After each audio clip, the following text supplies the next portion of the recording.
मेरे बाल मित्रों को मेरे तरफ से शुभ संध्या। मैं आप लोगों को अपक्षय, अपर्दन और निक्षेपण से बनने वाली स्थलाकृतियों के बारे में बता रहा था। उसमें मैंने नदी के कार्य माने नदी के द्वारा नदी के अपक्षय, अपर्दन और निक्षेपण से बनने वाली स्थलाकृतियाँ, हिम नदी से बनने वाली स्थलाकृतियाँ, समुद्री लहरों से बनने वाली स्थलाकृतियाँ और रेगिस्तानी क्षेत्रों में पवन के द्वारा निर्मित स्थलाकृतियों के बारे में बताया था। आज मैं आपको भूमिगत जल से निर्मित स्थलाकृतियों के बारे में बताऊंगा। मैंने कहा था कि भूमि के अंदर दो क्रियाएं होती हैं, या भूमि पर पृथ्वी पर दो क्रियाएं होती हैं, एक आंतरिक क्रिया और दूसरी बाह्य क्रिया। आंतरिक क्रिया का मतलब भूमि के अंदर जो घटना घटती है, जैसे भूकंप हुआ, ज्वालामुखी हुआ, ये त्वरित घटनाएं होती हैं और स्थलाकृतियों में तुरंत परिवर्तन कर देती हैं। इनके पश्चात बाह्य शक्तियों का कार्य प्रारंभ होता है और बाह्य शक्तियाँ धीरे धीरे स्थलाकृतियों में काट छांट के द्वारा, स्थानांतरण के द्वारा और निक्षेपण के द्वारा परिवर्तन करती रहती हैं। लेकिन ये जो क्रिया होती है जमीन के अंदर ही होती है।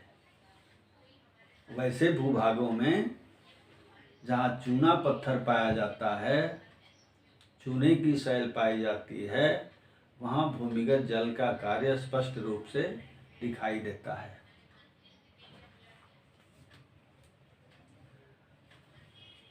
वर्षा का जल जमीन से रिस करके धीरे धीरे भूमिगत होता जाता है, जमीन के अंदर जाता रहता है। और आप जानते हैं कि चूना जल के साथ क्रिया करता है। क्रिया करने के बाद चूना जल के साथ घुल करके धीरे धीरे स्थानांतरित हो जाता है और इस स्थानांतरण के पश्चात विभिन्न तरह की स्थलाकृतियाँ जमीन के अंदर ही जन्म लेती हैं। जमीन के बाहर बाह्य शक्तियों का कोई प्रभाव नहीं पड़ता है, केवल बाह्य शक्ति जल है जो जमीन के अंदर घुसता है और विभिन्न तरह की स्थलाकृतियों को उत्पन्न कर देता है। इस क्रम में मैं आपको सबसे पहले बताऊंगा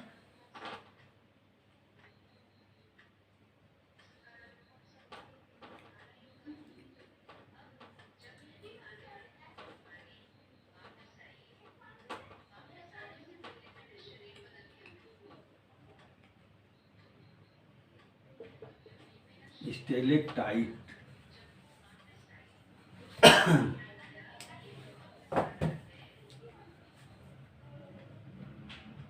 इससे पहले मैं आपको बता दूं गुफा के बारे में।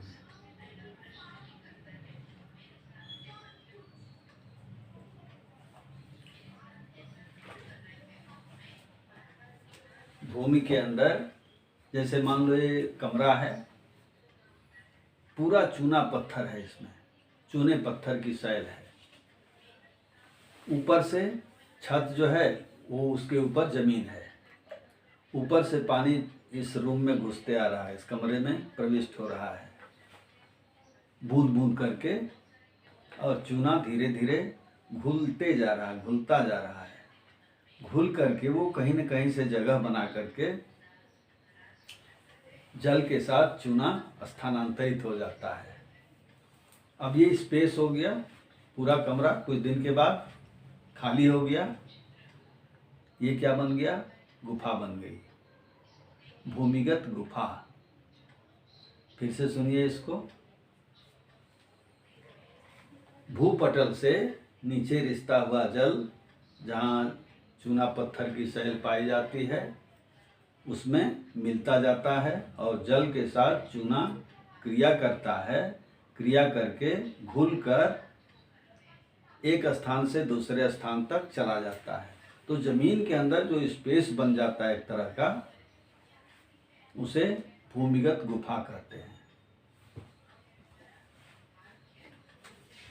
दूसरा नंबर अब हम लोग पढ़ेंगे स्टेलेक्टाइट। मैंने छत का उदाहरण दिया, कमरे का उदाहरण दिया। मान लो चूना स्थानांतरित हो गया, तो जो ऊपरी हिस्सा है उस पर कुछ कुछ चूना जमा हुआ रह जाता है, सटा हुआ रहता है। वर्षा का जल जब धीरे धीरे अंदर घुसता है तो उस चूने को समेटते हुए एक ही जगह पर टिपकता है। जैसे मान लो ये रूम है,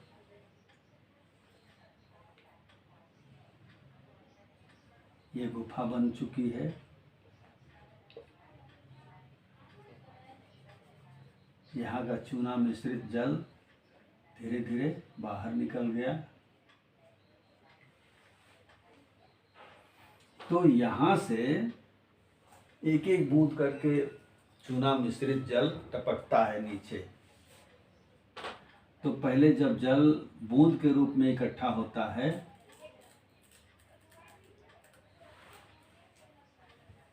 तो चूना में जब जल मिलता है, क्रिया करता है, तो भाप बनती है, खौलने लगता है चूना वाला पानी। तो ये धीरे धीरे पानी यहाँ से जब टपकता है, बूंद के रूप में यहाँ इकट्ठा होता है, तो भाप बन करके पानी बाहर निकल जाता है और धीरे धीरे चूना यहाँ इकट्ठा होता रहता है,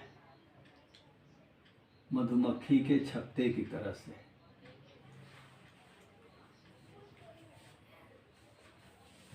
इसी को स्टेलेक्टाइट कहते हैं। फिर जो बचा हुआ जल होता है ये सतह पर गिरते रहता है और उसमें जो थोड़ा बहुत चूना रहता है वो नीचे से ऊपर की तरफ बढ़ता रहता है। ये ऊपर से नीचे और ये नीचे से ऊपर।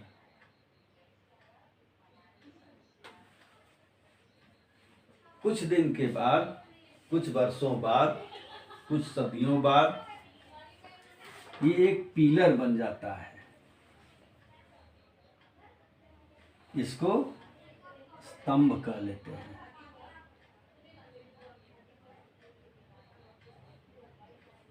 ये गुफा के बीच में होता है, इसलिए इसको क्या कहेंगे? गुफा स्तंभ कहेंगे। फिर से एक बार सुनिए इसको।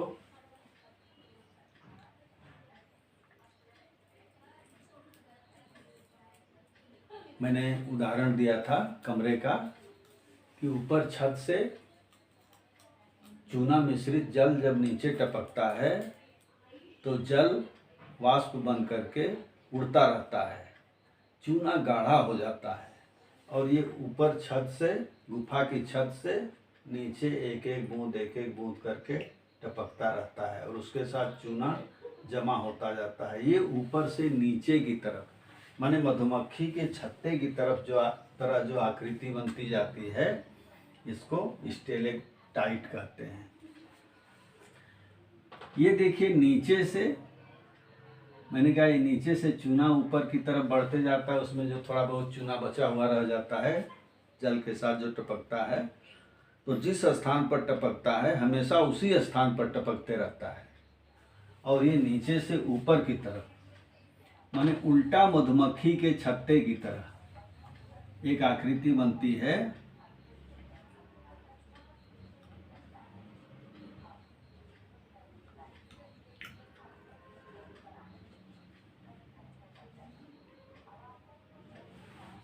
जिसको स्टेलेग्माइट कहते हैं। एक आकृति हुई स्टेलेक्टाइट, दूसरी आकृति हुई स्टेलेग्माइट और तीसरी आकृति क्या बन गई? स्तंभ। ये गुफा में स्तंभ बना हुआ है पिलर की तरह से, इसलिए इसको गुफा स्तंभ कह लेते हैं।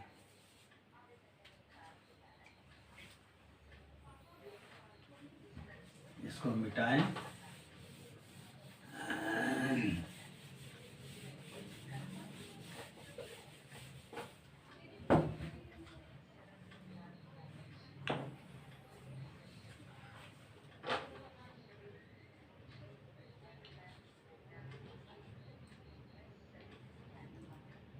गीजर इसको कह लेते हैं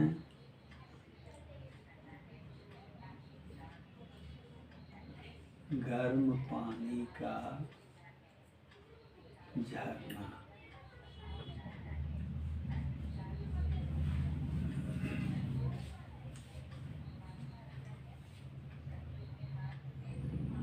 कभी कभी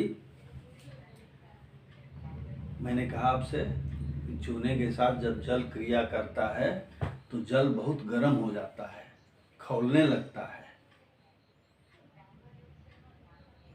तो खौलता हुआ जल धरती को फोड़ करके कभी कभी बाहर निकलना शुरू कर देता है, फव्वारे के रूप में बाहर आता है, जिसको गीजर कहते हैं या गर्म पानी का स्रोत कह लेते हैं, गर्म पानी का झरना कहते हैं। जैसे बिहार में है ना, गया जिला में गर्म पानी का झरना, गर्म पानी का कुंड है, हमेशा उसमें से पानी खोल खोल के निकलते रहता है, हमेशा पानी खौलते रहता है। क्योंकि ज़मीन के अंदर बहुत सारे ऐसे तत्व हैं, बहुत सारे ऐसे पदार्थ हैं जो जल के साथ क्रिया करते हैं तो जल को गर्म कर देते हैं। लास्ट नंबर है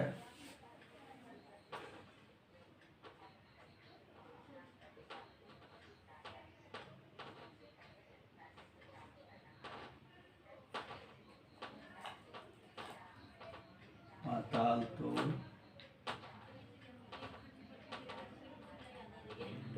कुआं।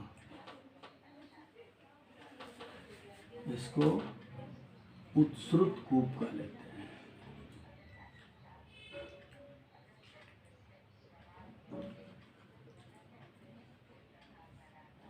या इसको उत्स्रावी कूप भी कह लेते हैं।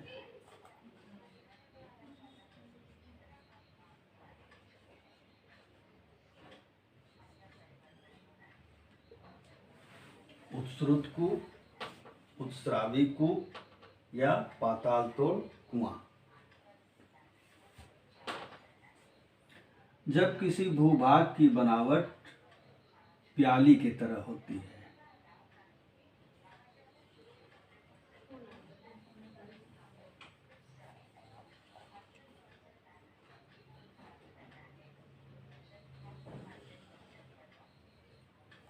मान लीजिए ये कड़ी चट्टान है,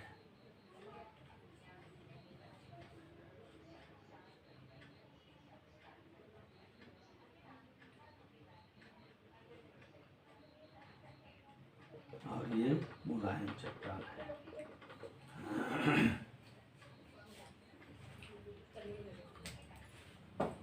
कहीं कहीं की भू आकृति प्याली की तरह होती है, भूमि की बनावट, और दो कड़ी चट्टानों के बीच में एक मुलायम चट्टान होती है।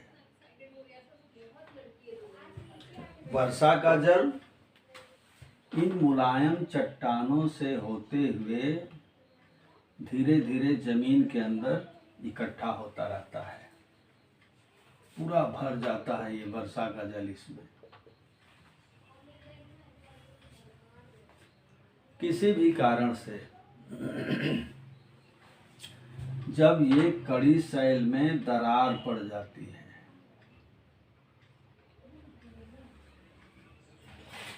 तो एकाएक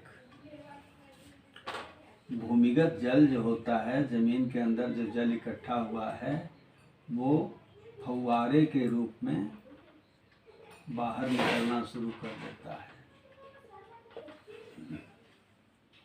फुहारे के रूप में, जैसे पार्क वगैरह में फुहारा होता है, वैसे फुहारे के रूप में जल बाहर निकलना शुरू हो जाता है।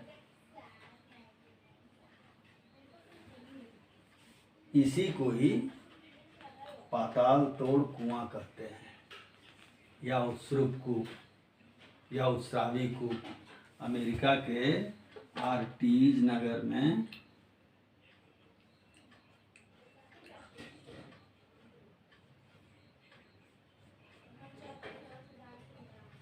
इस तरह के कुएं पाए जाते हैं, इसलिए उसी के नाम पर इन कुओं का नाम आर्टिजन वेल कहा। इन कुओं का नाम आर्टिजन वेल रखा गया है। मित्रों, भूमिगत जल के कार्य संपन्न हुआ, इससे पहले भी मैंने आपको बताया। आप उस पर ध्यान दें।